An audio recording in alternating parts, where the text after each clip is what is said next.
Kanchipuram Varamahalakshmi Silks, the Grand Banarasi Mela. First time ever in Hyderabad starting from November 1st. Welcome to ladies and gentlemen.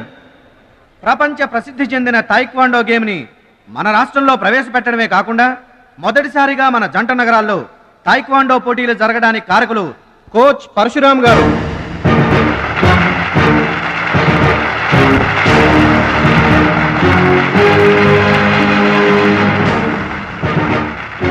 Now the competition between Shashivardhan and Mr. Suraj.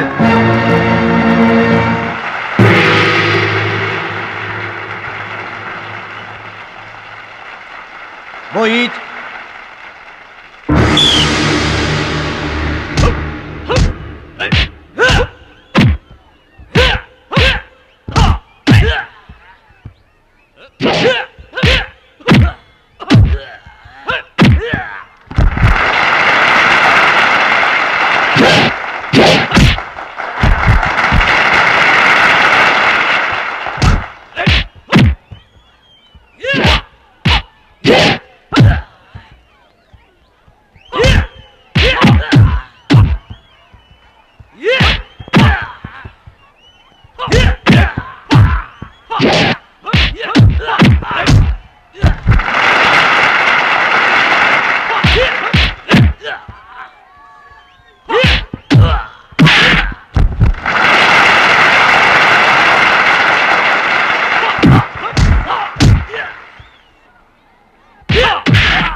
Karate పేరు చెప్పగానే Bruce Lee, boxing పేరు చెప్పగానే Mike Tyson ఎలా గుర్తుకు వస్తారో, taekwondo పేరు చెప్పగానే నా శిష్యుడు గుర్తుకు రావాలన్నదే నా జీవితాశయం.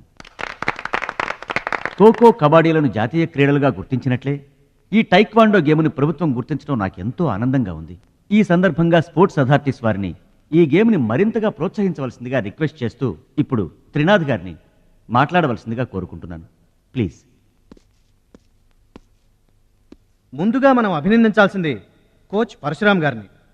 ఈ గేమ్పై తనకు గల మక్కువతో తానే స్వంతంగా కొంతమంది పిల్లల్ని గ్యాదర్ చేసి వాళ్ళని ఎంకరేజ్ చేసి కోచింగ్ ఇచ్చి వారిని ప్రభుత్వం గుర్తించేలా చేసిన ఘనత పరశురామ్ గారిది. ఇప్పుడు మనం ఆయన శిష్యుడు జంట నగరాల ఛాంపియన్ అడిగేది ఇలాంటి టైంలో కూడా పంక్చువాలిటీ లేకపోతే ఎలాగా? అది ఆటోగ్రాఫ్ కోసం ఫ్యాన్స్ వచ్చారండి, అందుకని. ఆటోగ్రాఫ్ ఇవ్వడానికి గంటలు పడుతుందా?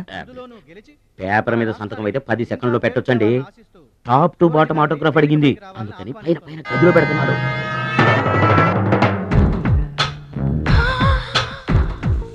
నా ఒళ్ళంతా నీ సంతకాలతో నిండిపోవాలి సురేష్. సూరజ్! గురువుగారు, అభినందన సభ కదా? ఓహో, మర్చిపోయాను. మీరు వెళ్ళండి, ఓ అరగంటలో వస్తాను. ఆల్రెడీ స్టార్ట్ అయ్యి గంట అయింది. ప్రముఖులంతా నీకోసం వెయిట్ చేస్తున్నారు. నాకంటే ప్రముఖులు ఎవరున్నారు? నా కోసం వెయిట్ చేస్తే వెయిట్ చేయండి, లేకపోతే పోండి. Don't disturb me. సూరజ్, ఇంత పొగరు పనికిరాదు. ఈ మాత్రం గెలుపుకే ఇంత గర్వం తలకెక్కితే ఇక ముందు అసలు పనికిరావు.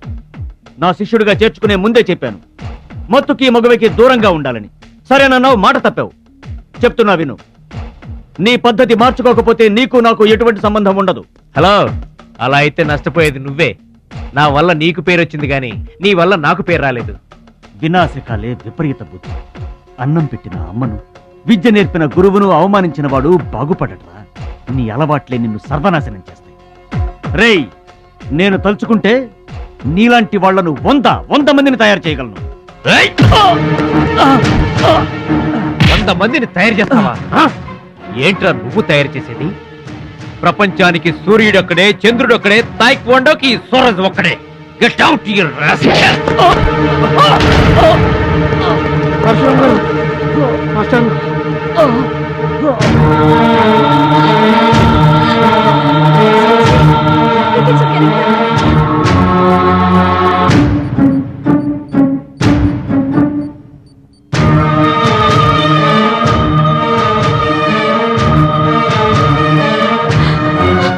అంకుల్ చూడమ్మా, నాన్నకి ఏమీ కాలేదు, చాలా లైట్ స్ట్రోక్, అది ఫస్ట్ టైము. మా తాతగారు కూడా ఫస్ట్ స్ట్రోక్ లోనే పోయారమ్మా. మీ తాత అంటే తాగుబోతు, పొగ తాగి చస్తాడు, పట్టపగలు కూడా తాగి చస్తాడు, అందుకనే అంత తొందరగా చచ్చాడు. వాడికి వీడికి పోలికంటే. అయితే మీరు మందు తాగుతారు, పొగ తాగుతారు కదండి. అంటే నేనెప్పుడు పోతానన్నా? అయ్యో శివ శివ. నీకు కంగారు ఎక్కువ, కామన్ సెన్స్ తక్కువ. నోరు తెరిస్తే అపశకనం తప్పితే శుభం మాట్లాడవా? కీడించి మేలించమని మీరే కదండి అన్నారు. ఎంచింది చాలు, నోరు మూసుకో. డాక్టర్ గారు, మా వాడికి ఏం పర్వాలేదండి, ఈజ్ అవుట్ ఆఫ్ డేంజర్. కంగారు పడకమ్మా, నాకేం కాలేదు. మా మహాలక్ష్మి, మిగతా ప్రాబ్లమ్స్ ఏమీ లేవు. బైపాస్ సర్జరీ ఎంత త్వరగా చేస్తే అంత మంచిది. బైపాస్ సర్జరీకి ఎంత ఖర్చు అవుతుంది డాక్టర్? అట్లీస్ట్ 2 lakhs ఖర్చు అవుతుంది. ఆపరేషన్ కి ఏర్పాట్లు చూడండి, డబ్బు మేము ఏర్పాటు చేసుకుంటాం. అది కాదే అమ్మాయి, 2 లక్షలు ఎక్కడి నుంచి తెస్తావు? ఊర్లో తాత ఇచ్చిన పొలం ఉంది కదా, అది అమ్మి తీసుకొస్తాను. ఉన్న పొలం కాస్త ఇప్పుడు అమ్మేస్తే రేపు నీ పెళ్లికి అవసరం అయితే ఏం చేస్తావు? పెళ్ళప్పుడు చూసుకుందాంలే ఆంటీ, అయినా నా పెళ్లికేం తొందర. సరే, నువ్వనుకున్నట్టు పొలం అమ్మి ఆపరేషన్ చేయిస్తావనుకో. బైపాస్ సర్జరీ అంటే 50-50 అంటారు. ఆ 50 కాస్త ఇటు కాక అట అయిందనుకో. నీకు విగ్రహం ఎక్కువ, నిగ్రహం తక్కువ. ఏమి నోరు అనేది? అది కాదండి. చంపేస్తాను నోరు తెరిచావంటే. వెధవ డౌట్లు నువ్వును. మీరు ట్రైన్ ఎక్కాక రైలు పట్టాలు తప్పి నదిలో పడిపోతుందేమో. నదిలో పడిపోయిన తర్వాత 11వ రోజున మీకు జనం పెట్టాలా వద్దా? మీరు పోయిన తర్వాత సెకండ్ మ్యారేజ్ చేసుకోవచ్చా? అప్పుడు మళ్ళీ పెళ్లి చూపులకు వెళ్ళాలా? దరిద్రపు డౌట్లు నువ్వు కొట్టానంటేనా? అమ్మాయి, దీని డౌట్లు వింటే హార్ట్ అటాక్ మనకొస్తుంది. ఒరే విషయం, అమ్మాయి చెప్పింది కూడా నిజమేగా. ఆ, నా ఆపరేషన్కి ఏం తొందర లేదు. అసలు ఆ పొలం ఉంచింది దాని పెళ్లి కోసమేగా. దాన్ని నమ్మడం నాకు ఇష్టం లేదురా. అది కాదురా, నా పొజిషనే బాగుంటే అసలు ఈ సమస్య వచ్చేది కాదు. ఇల్లు చూస్తే తాకట్లో ఉండిపోయింది. ఇప్పుడేమో నీకు ఆపరేషన్ చాలా ముఖ్యం. అందుకే మహాలక్ష్మి పొలం అమ్మేస్తానంటే కాదనలేకపోయాను. నువ్వు కూడా కాదనకు. ఇక దాని పెళ్ళంటావా? రోజులు ఎప్పుడు ఒకేలా ఉండవు కదా, చూద్దాం.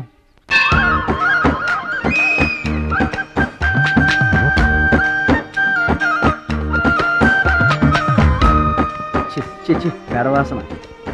ఎక్కండి బాబు, ఎక్కండి, త్వరగా ఎక్కాలా. ఆపండి, వచ్చేస్తున్నా. ఈ బ్రేక్ ఇన్స్పెక్టర్ ఎవరు? Sorry, very sorry, extremely sorry. Hello, ఒక్కసారి ఇట్రా.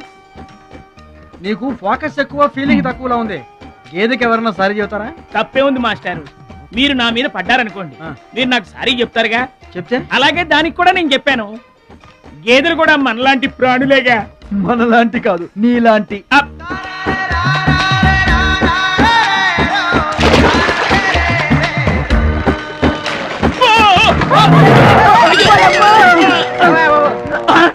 అమ్మో, చిమ్మైపోను. పడవల్లో కుండల్ని రవాణా చేస్తారని తెలుసు గాని కొండల్ని కూడా రవాణా చేస్తారని నాకు ఇప్పుడే తెలిసింది. ఏంటి బాగుతున్నావు నిలబడి? నువ్వు కూడా వాడి మీద పడు, సరిపోద్ది. సారీ అమ్మా, వెరీ సారీ, ఎక్స్ట్రీమ్లీ సారీ. అవునమ్మా, నీ ఆరోగ్య రహస్యం బూస్టా? కాదు, నాటుకోడి రోస్ట్. రోజు తింటావా? ఆదివారం తప్పించి. మరి ఆదివారం ఏం తింటావు? Mutton paste. అయినా నీకు ఇదంతా ఎందుకయ్యా వేస్ట్? నువ్వు ఇట్రా. అరే, ఛీ, ఛీ, ఛీ. ఈ గేదెలకు పేడ ఎక్కువ, పిడకలు తక్కువ. ఏమయ్యా, గేదెల్ని పడవలోకి ఎక్కించిన వాడివి, వాటి మంచి చెడు చూసుకోవద్దా? గేదెల్ని నేను ఎక్కించడం ఏంటి? అవి నీవి కావా? నా ఏం కావు. నీవి కాకపోతే మాత్రం ఎవరివో తెలుసుకొని తిట్టాల్సిన బాధ్యత నీకు లేదా? నువ్వు పెద్ద మనిషివి కావా? నేను పెద్ద మనిషినే. మరి తిట్టు. ఎవడ్రా వాడు? గేదెల్ని ఎక్కించినోడు ఎవడ్రా? నేనే. ఏమయ్యా, నీకు బుద్ధి లేదా? గేదెల్ని కూడా పడవలో తీసుకొస్తున్నావేంటి? గోదాట్లో వదిలేస్తే ఈదుకుంటావా ఏంటి? దున్నపోతులో ఉన్నావు నువ్వు, ఈదుకుంటా రావచ్చుగా. గౌడి గేదెకి లాగు చొక్కేసిన ఫేస్ నువ్వును. మాస్టారు, అయ్యా, గేదెలు ఎవరివని మీరే అడగచ్చుగా, నన్ను ఎందుకు అడగమండం? అడచి ఆ అడిగి మరీ ఎవరు తిట్టించుకుంటారు చండాలంగా? I see. నా వ్యాపారం నేను చేసుకోక దురద కాకపోతే మీ వ్యవహారాల్లో నేను ఎందుకు వేలెట్టడం? ఇంతకీ ఏంటి నీ వ్యాపారం?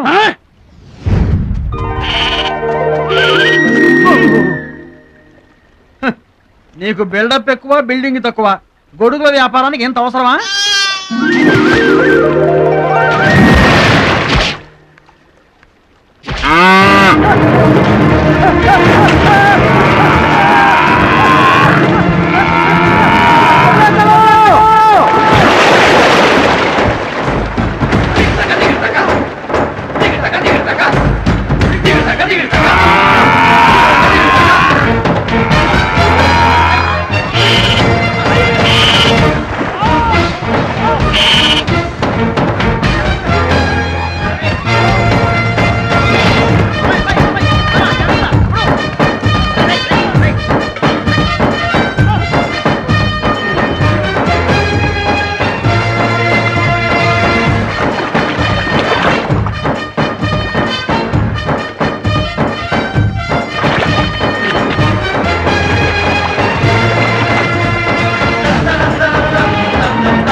థ్యాంక్స్ అండి.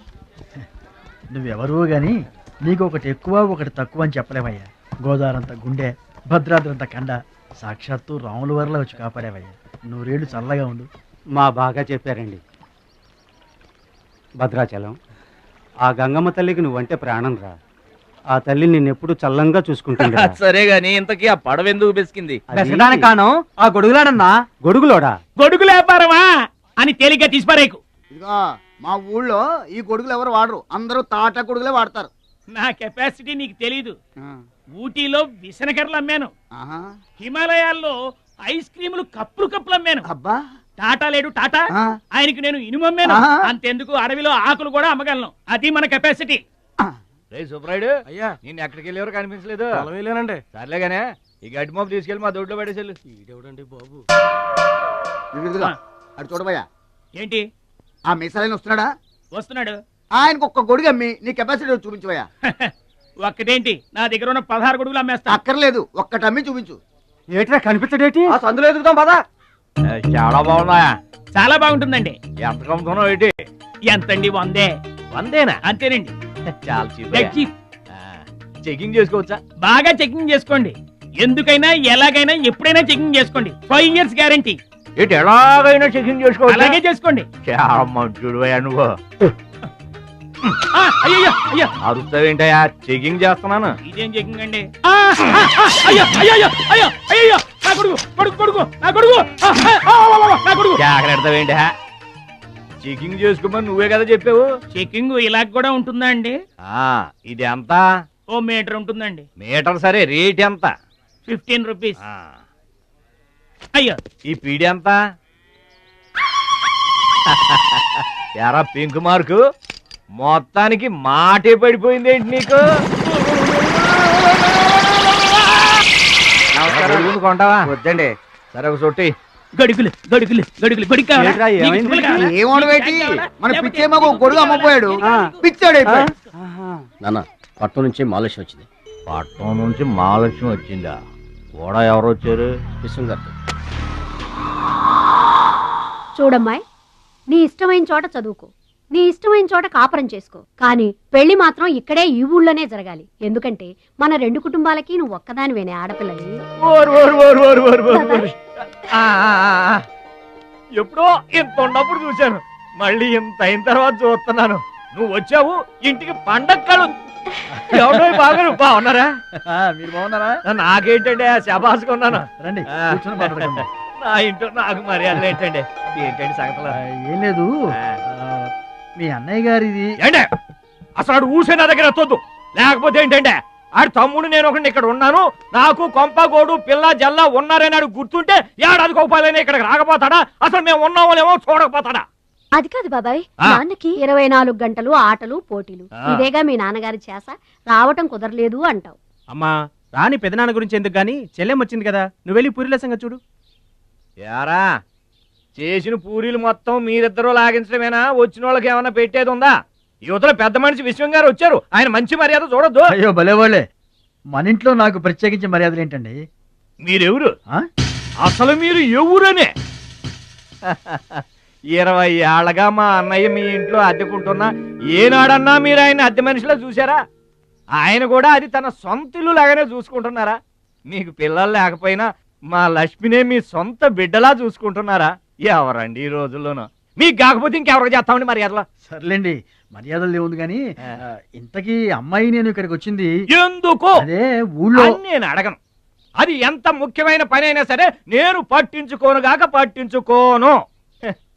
ఏళ్ల తరబడి ఎండిపోతున్న పొలాలకి వాన వచ్చినట్టుగా ఇన్నాళ్ళకి మా లక్ష్మి మా ఇంటికి వచ్చింది. ఏమైనా సరే పండగ వెళ్ళిన దాకా ఉండి తీరాల్సిందే, అంతే అంతే.